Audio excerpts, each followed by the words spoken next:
Apa yang bisa dipertanggungjawabkan oleh Kiai Haji Miftahul Akhyar di hadapan Fatimah Az-Zahra, di hadapan Rasulullah Muhammad SAW, di hadapan Hasan dan Husain?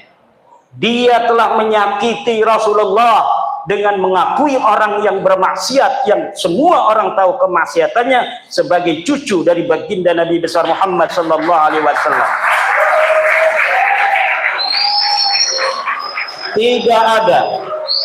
Tidak ada yang bisa dijawab oleh Kiai Haji Miftahul Akhyar di hadapan Rasulullah nanti dan di hadapan Fatimah Az-Zahra, di hadapan Husain, kecuali hanya rasa malu semata.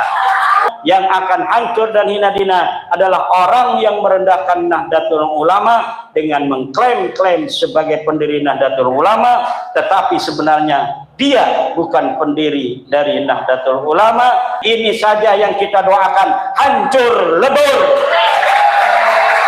Segala keinginannya tidak akan tercapai. Kalau dia berpangkat, pangkatnya hilang. Kalau dia kaya, kayanya hilang. Kalau dia orang berpengaruh, pengaruhnya hilang. Setelah selesainya pembahasan nasab Ba'lawi yang batal tanpa ada pertanggungjawaban sampai sekarang dari Ba'lawi, topik Segap ngumpet, Rizik Syihab ngumpet, Bahar Semit apalagi, Rabita Alawiyah ngumpet, Maktab Daimi ngumpet, Kibin-kibin ngumpet, kiai-kiai yang percaya husnudon saja. Saya ingin menulis tentang ajaran-ajaran sebelum ada bukunya Kiai Nur Ihya dan Kiai Abdul Aziz. Tetapi alhamdulillah sudah ada, jadi saya semakin ringan tanggung jawabnya. Tetapi ada satu lagi yang sangat penting, yaitu harus ada yang mau menuliskan kedustaan klaim sejarah dari Ba'alwi terhadap kesejarahan masuknya Islam di Indonesia, serta berbagai macam situs-situs sejarah yang hari ini diklaim oleh Ba'alwi. Terakhir Lutfi bin Yahya, ini Mang Lutfi ini, selain telah membelokkan sejarah Nahdlatul Ulama, sejarah KRT Sumodiningrat, saya lihat di Kalimantan dia terbang kemudian mengakui seorang pejuang dari kerajaan Kutai sebagai bagian dari keluarga bin Yahya. Klaim ini katanya seorang bin Yahya menikah dengan seorang putri Raja Kutai, kemudian dia diangkat sebagai seorang qadhi atau mufti, dan ini yang dia klaim ini, perempuan anak raja ini, saya tahu bahwa dia tidak punya anak, tidak punya suami. Tetapi saya tunggu dari Kalimantan, keluarga kerajaan Kutai sampai hari ini tidak memberikan respon jawaban. Maka nanti kalau beberapa waktu ini belum ada juga dari keluarga Kutai yang mempunyai perasaan sense of belonging tetap terhadap kesejarahannya, terpaksa dari Jawa yang akan membongkarnya. Ini masih banyak lagi klaim-klaim sejarah yang diakuisisi oleh Ba'alwi. Nah, tetapi saya terharu sekali lagi, buku ajaran Ba'alwi ini sudah ditulis oleh Gus Aziz. Saya memberikan kata pengantar di dalam buku ini dengan segala keterharuannya itu. Kalau kita bicara khurafat, ini nama orang, namanya Mang Khurafat. Dulu di Arab ada orang pendusta namanya Mang Khurafat. Mang Khurafat ini dari Bani Udrah atau dari Bani Juhainah, ikhtalafal ulama'u fihi. Al-Sirikli misalnya di dalam Al-A'lam itu menyatakan ini Mang Khurafat pergi dari kampungnya, kemudian dia kembali lagi ke kampungnya, bercerita tentang keajaiban-keajaiban bangsa jin. Dia mengaku telah berada di alam jin. Setelah kembali dia kemudian menceritakan hal-hal luar biasa, tetapi rupanya orang-orang Arab itu tidak percaya terhadap klaim cerita-cerita dustanya Mang Khurafat. Maka kemudian istilah khurafat diatribusikan terhadap setiap cerita dusta. Kalau ada pembual, seorang penceramah yang dongeng-dongeng, itu dikatakan oleh orang Arab hada kahadisi khurafata. Ini seperti omongan Mang Khurafat. Itu dari sisi sejarah. Jadi istilah khurafat adalah naqlun min rajulin ismuhu khurafat al-kadzab ad-dajjal. Kemudian para ulama mendefinisikan khurafat hari ini riwayatun makdzubatun la aslalaha tatadammanu umuran mustahilatan aw khawariqa wahmiyatan tusadimul aqla awis syar'a. Segala cerita dusta yang tidak punya asal, yang melingkupi tentang sesuatu yang mustahil, atau khawarik-khawarik adah yang fiktif yang bertentangan dengan akal atau syara. Min hadat ta'rifil ladzi arrafahul ulama alimna anna kullama yadkhulu fi hadat ta'rif yusamma khurafah. Dari definisi ini kita bisa tahu bahwa setiap apa yang masuk di dalam definisi ini kita bisa sebut dia adalah khurafat. Tinggal apakah Gus Aziz Jazuli dan Kiai Haji KRT Nur Ihya Hadinegoro siap mempertanggungjawabkan bukunya bahwa setiap apa yang ada di dalam buku ini sah disebut khurafat. Siap. Siap.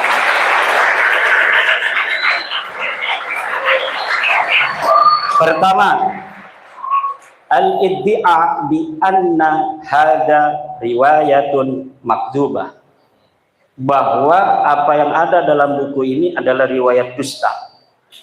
Bagaimana kriteria pertamanya? La asla laha, tidak punya dasar. Bagaimana untuk menentukan dasar sebuah riwayat? Adalah sanad. Jika riwayat yang ada itu tidak sezaman dengan kita, maka diperlukan adanya sanad. Dari mana dia mendapatkan riwayat itu? Kalau riwayat sebuah klaim keramat, khawarikul adah, itu terjadi di hari ini, maka memerlukan jalan yang disebut asy-syahadah. Harus ada kesaksian. Ashhadu anna hadar rajul kharaja minhu al-karamah, wa ra'aitu wa ashhadu fi baitihi annahu. Nah, ini enggak apa-apa. Apabila seorang wali disaksikan oleh seorang ulama, riwayatnya apa karamahnya keluar, kemudian ditulis langsung oleh ulama itu namanya syahadah. Kesaksian akan keramat seseorang. Lalu apakah yang ada di dalam kitab ini demikian? Saya walaupun tidak harus meneliti satu persatu bisa mengatakan bahwa setiap apa yang ada di dalam kitab ini membongkar ajaran khurafat Habib Alwi telah sah disebut khurafat. Kenapa? Misalnya tentang Ubaidillah, ini Mang Ubaid katanya keluar keramat. Kapankah berita itu keluar? Kapan Ubaid ini hidup? Ubaid ini hidup 383 Hijriah. Ceritanya itu keluar tahun 895 Hijriah.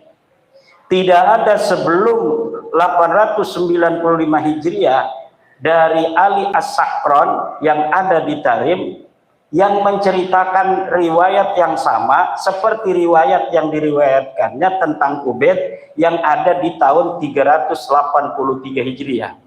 Ada rentang sanad yang inqita 550 tahun, tidak ada orang yang meriwayatkan dari mana seorang Ali As-Sakran ini mendapatkan riwayat itu. Itu karena sudah terbukti tidak ada riwayat selain dari Ali As-Sakran, maka inqita itulah yang disebut khurafat. Inqita ini, inqita riwayah min 383 Hijriah sampai riwayat ini keluar tahun 895 Hijriah. Ini bukti nyata bahwa segala cerita tentang Ubaid ini adalah cerita dusta, khurafatun minad dajjalin, khurafat yang diproduksi dan dipabrikasi oleh para dajjal-dajjal pendusta.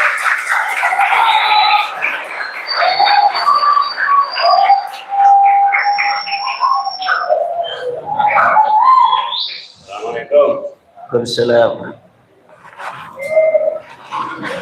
Mana hafalnya? Raden Sudirman.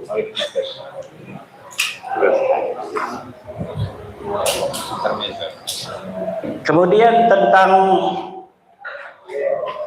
Ali Koli Kisam, Ali Kali Kosam, Ali Kuli Kusam, tidak apa-apa. Karena saya dapat membuktikan bahwa Ali Koli Kosam ini adalah syakhsun wahmiyun, seseorang yang tidak pernah ada di masa lalu, diciptakan baru pada abad 9 oleh Ali As-Sakran II. Kemudian tentang Faqih Muqaddam yang keramat-keramatnya katanya keluar banyak pada saat dia hidup, kemudian dikeluarkan pada abad ke-9 895 Hijriah. Ketika kita verifikasi di tahun di mana dia diatribusikan hidup, yaitu 650 Hijriah, tidak ada satupun ulama yang jangankan mencatat keramatnya, mencatat dia pernah hidup di alam dunia ini, tidak ada.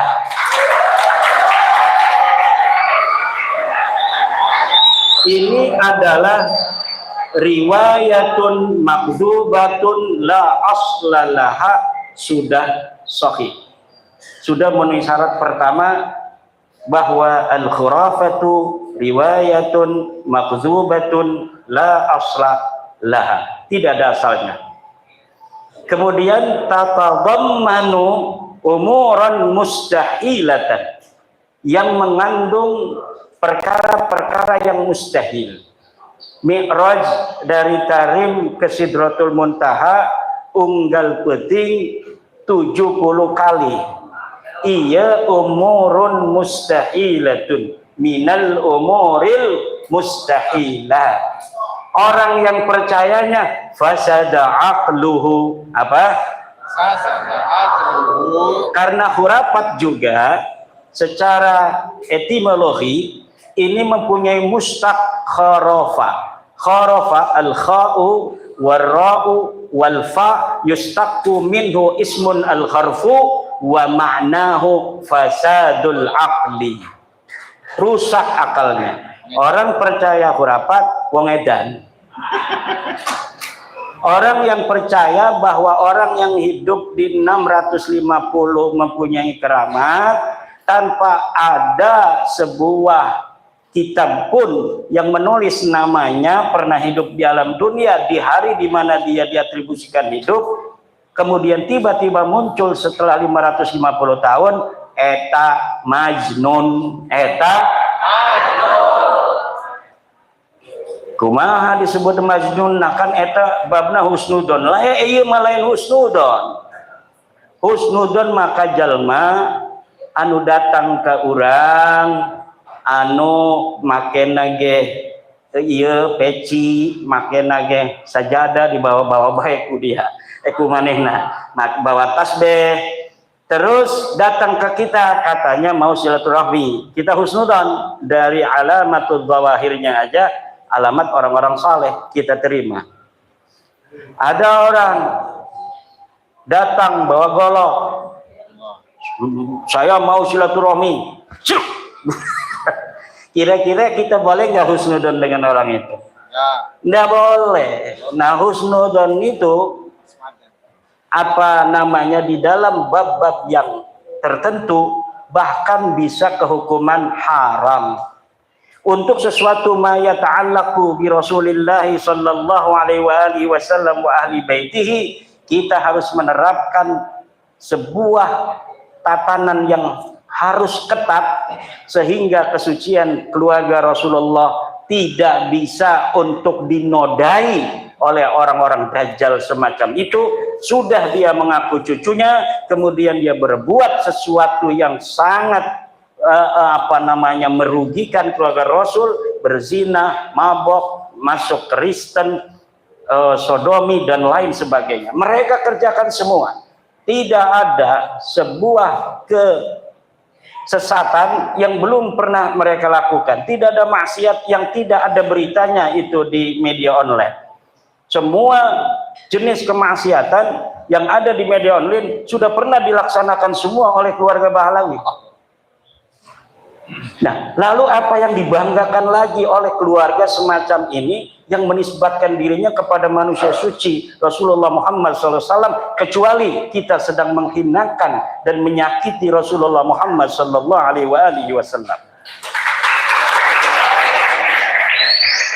Apa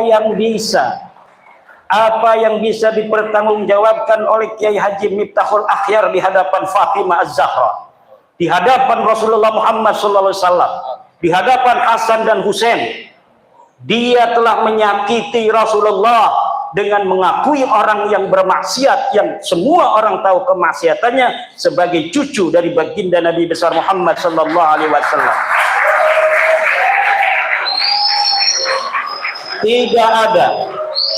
Tidak ada yang bisa dijawab oleh Kiai Haji Miftahul Akhyar di hadapan Rasulullah nanti dan di hadapan Fatimah Az-Zahra, di hadapan Husain, kecuali hanya rasa malu semata.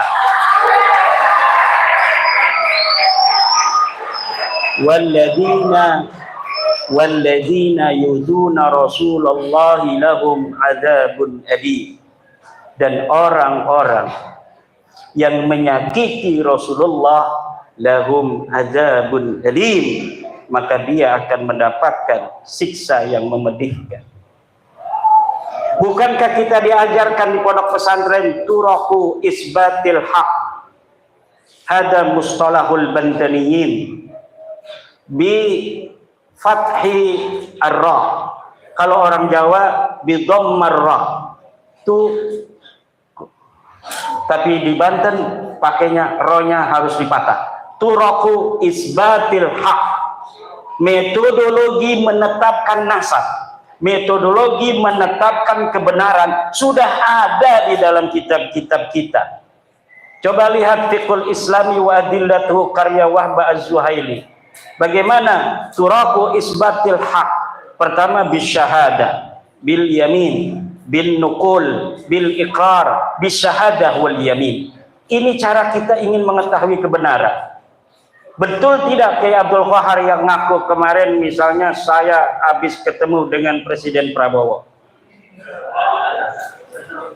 Kita bisa husnudon, kita juga bisa verifikasi.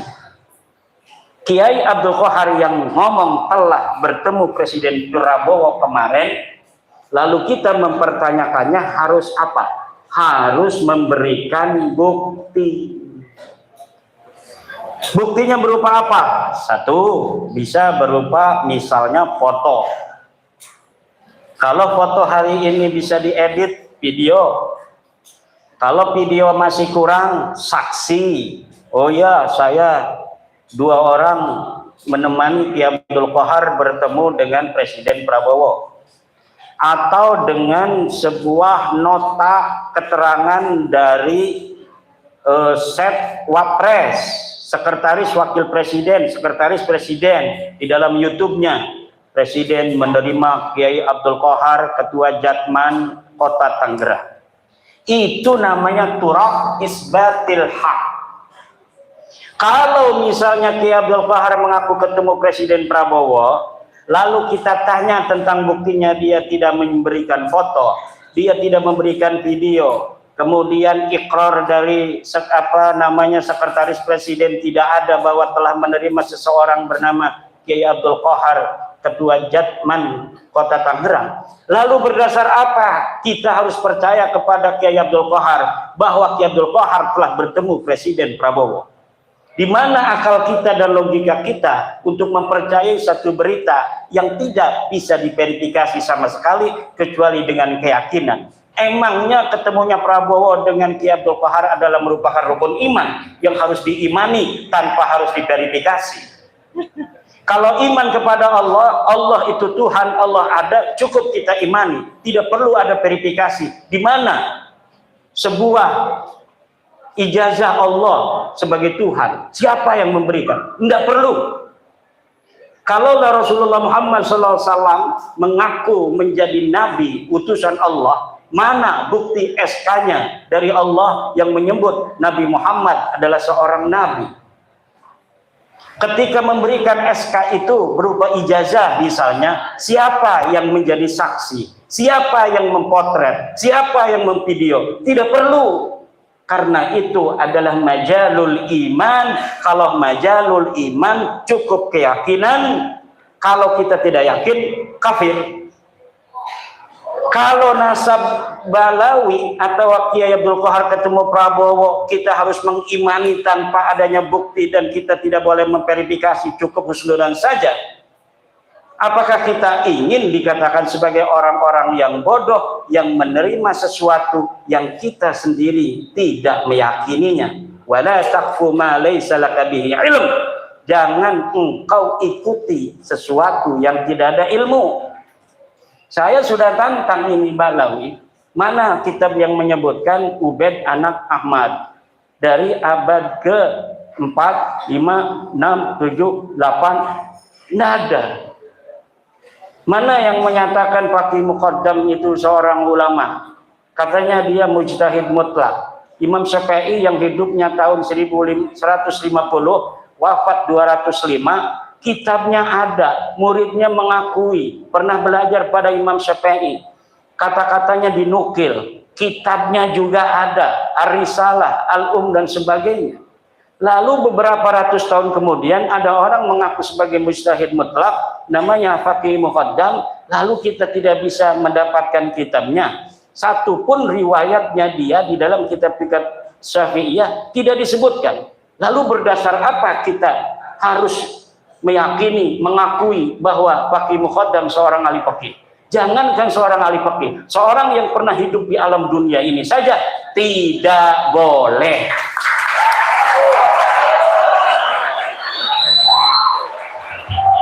Tidak ada.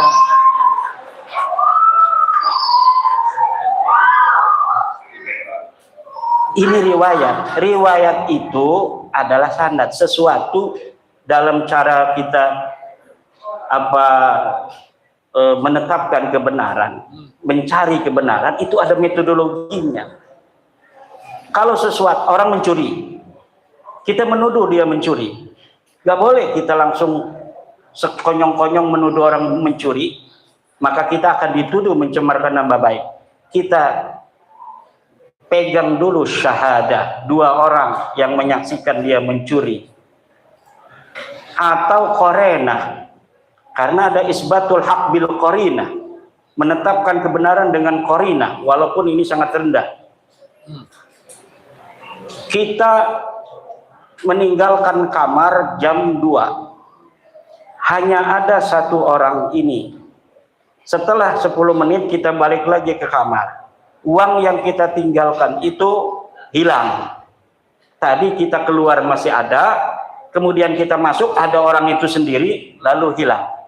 Itu namanya qarinah. Apa namanya? Qarinah. Kita tidak melihat, tetapi kita bisa menetapkan bahwa dia yang mencuri karena ada qarinah, tidak ada lagi orang lain. Selama 10 menit ini yang masuk kamar itu, dan saya meninggalkan dia ada di situ, saya pun ketika datang hanya dia ada di situ. Itu namanya qarinah. Tidak ada saksi tapi ada qarinah, kita bisa menuntut dia. Atau dengan ikrar, Iqrar itu adalah isbatul haq lil ghair. Kamu mencuri, dia langsung mengaku, iya benar saya mencuri. Itu adalah iqrar, isbatul haq lil ghair. Kita tetapkan benar dia mencuri berdasarkan iqrar, bahwa dia mengaku mencuri. Kemudian isbatul haq bil yamin, dengan sumpah. Kita menuduh dia mencuri, tapi kita tidak punya bukti. Lalu hakim akan menyuruh tertuduh untuk bersumpah, demi Allah saya tidak mencuri. Maka penuntut harus menerima bahwa dia tidak mencuri, kecuali penuntut ini berhasil untuk mendapatkan bukti seperti 2 orang saksi, video, foto, atau lain sebagainya kesaksian. Kemudian an-nukul, nukul ini nggak mau sumpah. Kita nggak punya bukti, dia nggak mau sumpah. Sumpah kamu tidak mencuri, nggak mau. Nah, apakah dia nggak mau bersumpah ini langsung ditetapkan oleh hakim bahwa dia mencuri atau tidak? Ikhtalafal ulama fihi, ulama berbeda pendapat dalam masalah nukul li isbatil haq. Ada lagi yang selanjutnya, yaitu al-yamin wasyahadah. Orang mencuri harus ada 2 saksi. Dia punya 1 saksi, tapi dia genapkan dengan sumpah. Ini saksi saya bahwa dia mencuri. Sekarang saya bersumpah demi Allah dia mencuri. Apakah ini bisa diterima? Ikhtalafal ulama'u fihi aidan kama taqaddama. Ada perbedaan pendapat ulama lagi tentang ini. Wa minas syahadah syuhra wal istifadah. Termasuk syahadah adalah syuhra dan istifadah. Wa hada awhanu syahadat. Ini adalah paling lemah-lemahnya kesaksian itu syuhra istifadah. Ini banyak kibin-kibin yang otaknya nggak paham. Syuhra istifadah, ijma ulama boleh dilakukan. Iya boleh dilakukan, tetapi dia dilakukan karena tidak ada saksi. Misal, syuhra wal istifadah fi malil waqfi. Di sini ada wakaf masa lalu, makam desa Kresek. Tidak ada surat siapa yang mewakafkan. Katanya zaman Sultan Maulana Hasanuddin ada yang mewakafkan. Tidak ada surat dari Sultan yang sampai kepada kita yang menyatakan si A mewakafkan tanah kepada masyarakat untuk dijadikan sebagai makam. Tetapi denge-denge ngerungu-ngerungu si jere uwong yang mewakafkan namanya Haji Qurtubi. Mana buktinya? Tidak ada. Mana suratnya? Tidak ada. Nah, ini hakim dalam keadaan laisa fihi mu'arid, tidak ada penentang, hakim boleh menetapkan sementara, ditulis saja wakaf ini dari Haji Qurtubi. Dengan apa? Syuhrah wal istifadah, denge-denge ngerungu-ngerungu cenah iya wakafna baheula ti Bapak Haji Qurtubi. Nah, eta ngaranna syuhrah dan istifadah. Tetapi wa idza jaa mu'aridun fi butlanihi batalati syuhrat wal istifadah. Kalau datang mu'arid, bukti penentang yang menyatakan sebaliknya, ternyata di arsip nasional ada bahwa yang mewakafkan makam Kresek zaman dulu adalah Raden Brahma Kumbara. Ada kertasnya diteliti, oh kertasnya ini kertas deluang. Setelah di laboratorium, kertas ini berumur 400 tahun. Zamannya Sultan Maulana Muhammad Nasruddin. Betul tidak?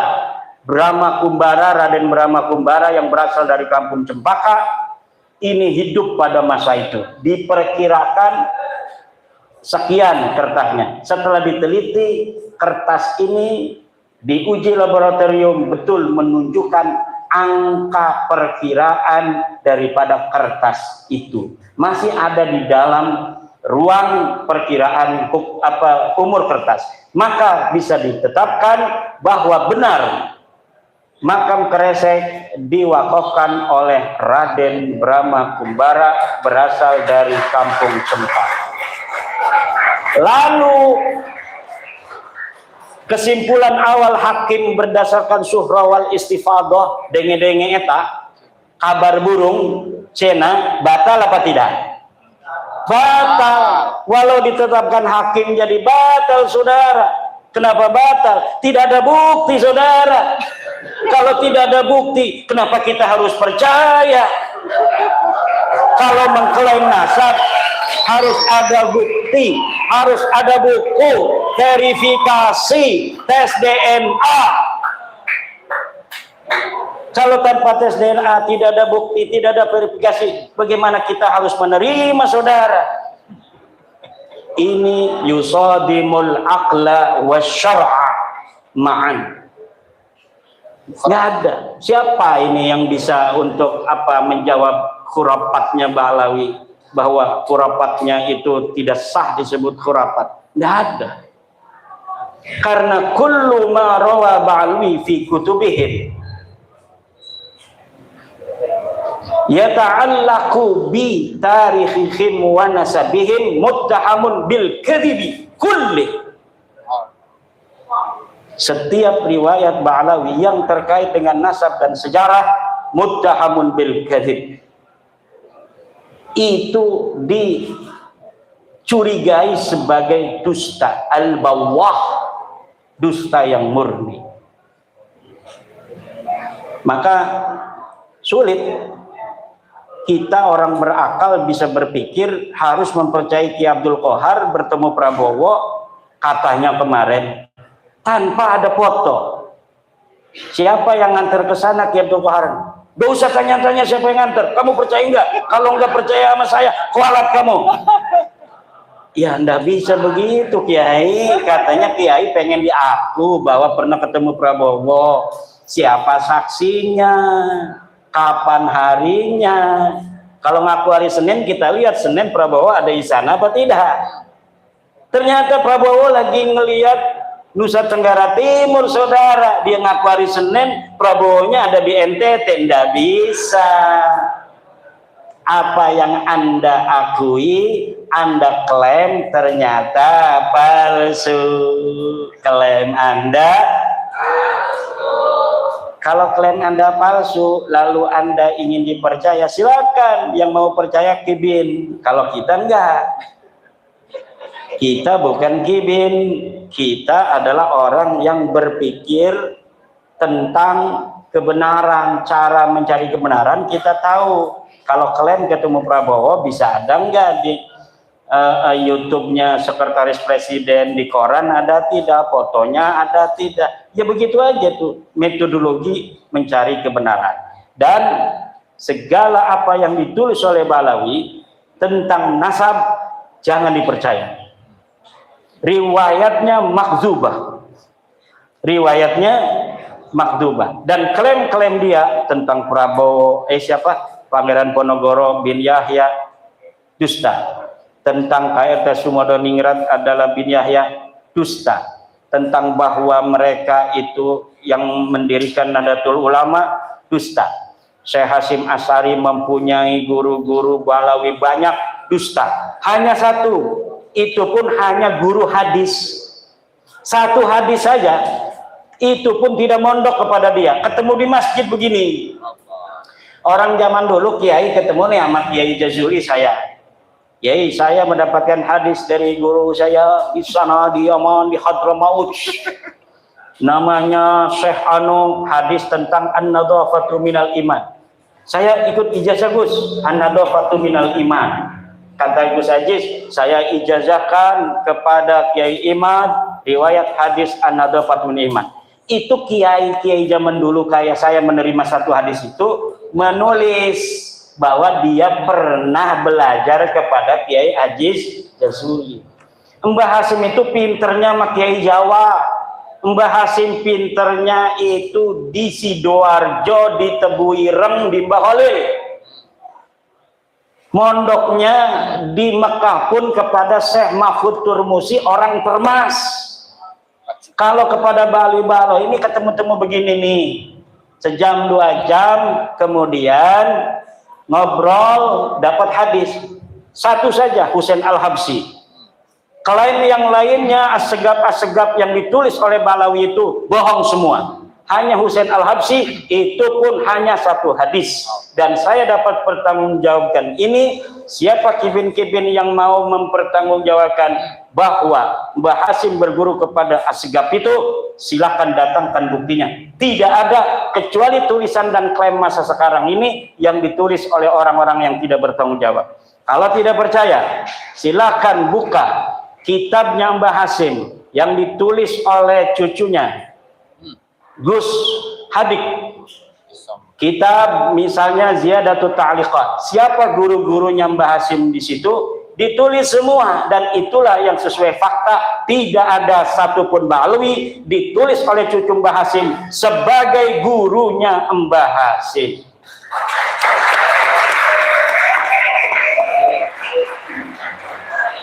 Ini sudah dikasih surat. Mudah-mudahan barokah, yang datang sini kaya raya semua.